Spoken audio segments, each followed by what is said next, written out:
The 1930s, the swing era, Glenn Miller, Benny Goodman, the Dorsey brothers, Duke Ellington, and a skinny kid from Hoboken, New Jersey, a young Frank Sinatra, all make the scene. The kids were dancing the Lindy Hop to the music of the big bands. Later on, the Lindy Hop kind of morphed into the jitterbug of the 1940s.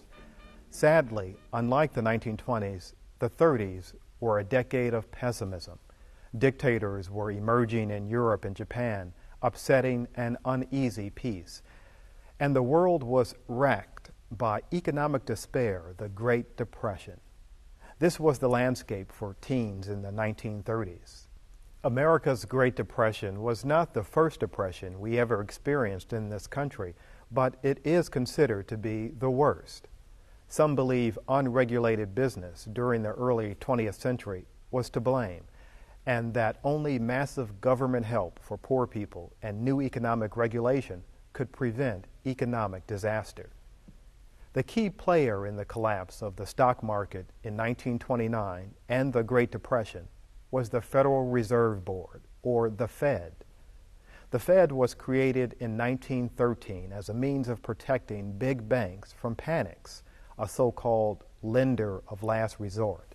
Banks, by and large, accepted this bit of government intervention due to the sense of security it brought about. In the years leading up to the Great Depression, the Fed set below-market interest rates and low reserve requirements that favored big banks. Reserve requirements are the amount of funds that a bank must hold in reserve against deposit liabilities. This prevents banks from collapsing during an economic panic. What was good for the banks seemed to be good for America, and the country prospered. Rich and ordinary Americans alike began overextending themselves to invest in the booming stock market. But in 1929, the Fed realized it couldn't sustain its current policies.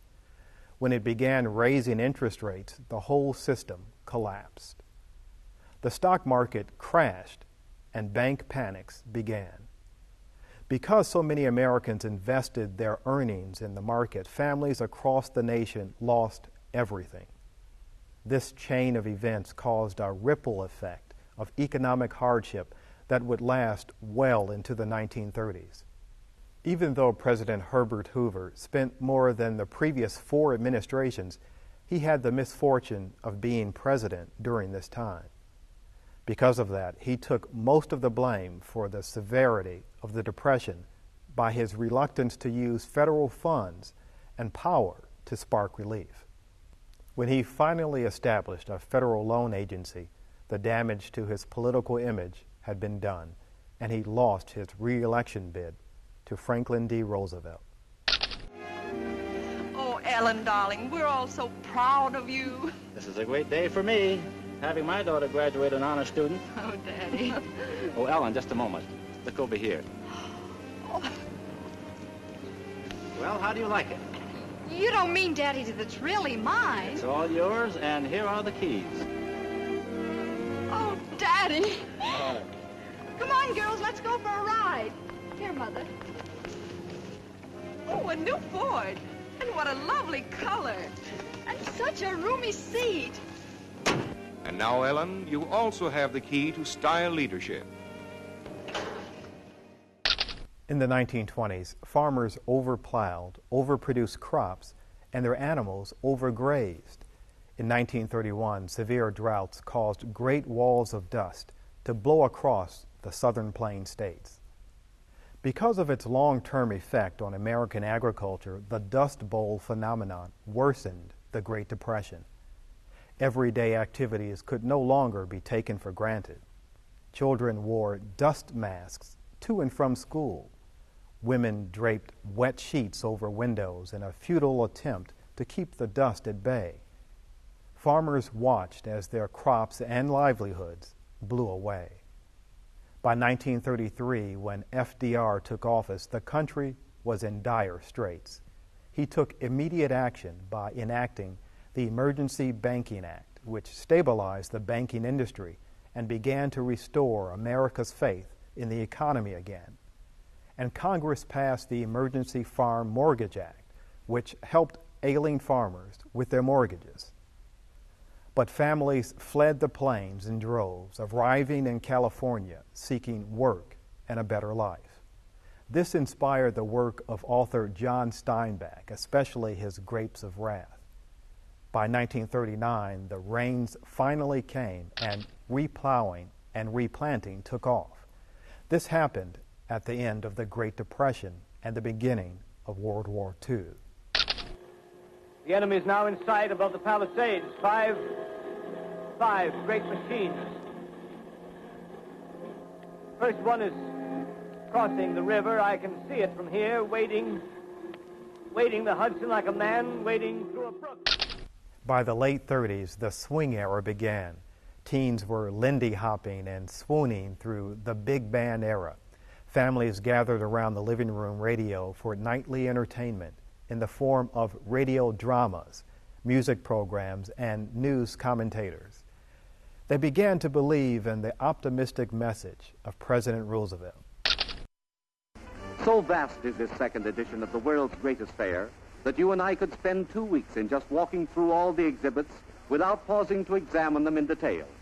But let us skim the surface for a few moments, feel some of its excitement, color, and human interest.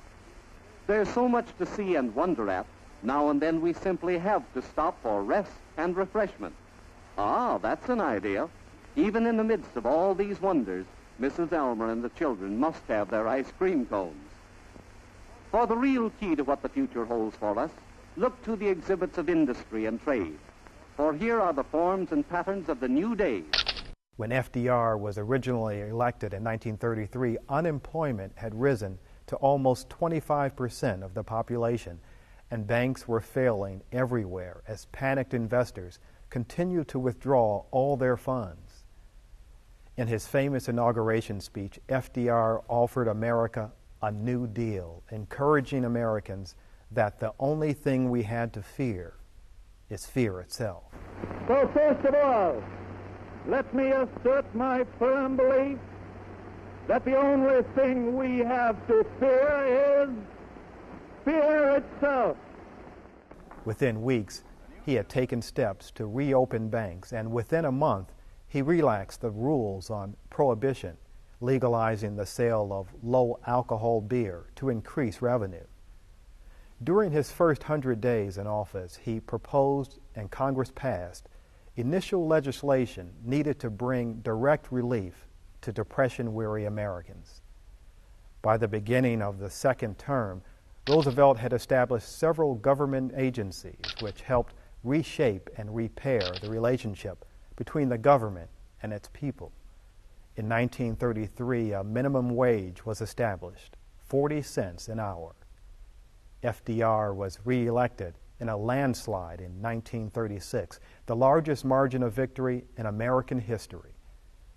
An economic recession occupied his latter years in office, as did labor issues, and by 1939, the beginning of World War II overshadowed the New Deal.